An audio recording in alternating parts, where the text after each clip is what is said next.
എപ്പോഴാണ് നമ്മൾ ആനന്ദ സ്വരൂപമാകുന്നതെന്ന് അറിയാമോ നിങ്ങൾക്ക്? 16 മണിക്കൂർ നേരമാണ് നമ്മൾ ഉണർന്നിരിക്കുന്നത്. അതിൽ എന്തൊക്കെ ചെയ്യണു, എന്തൊക്കെ കാണണു, കേൾക്കണു, മണക്കണു, രുചിക്കണു, തൊടണു, സ്പർശിക്കണു, എന്തെല്ലാമോ ചെയ്യുന്നുണ്ട്.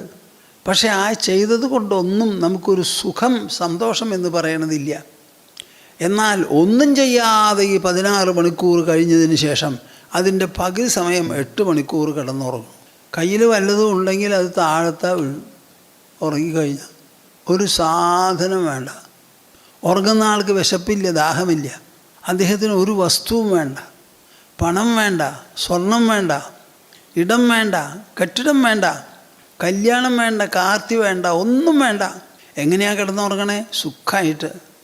പക്ഷെ എപ്പോഴത് അറിയണത്? എണീറ്റാൽ. ആ ഉറക്കത്തിലുള്ള ആ അനുഭവം വാസ്തവത്തിൽ പരമാനന്ദമല്ലേ? ആലോചിച്ച് നോക്കൂ.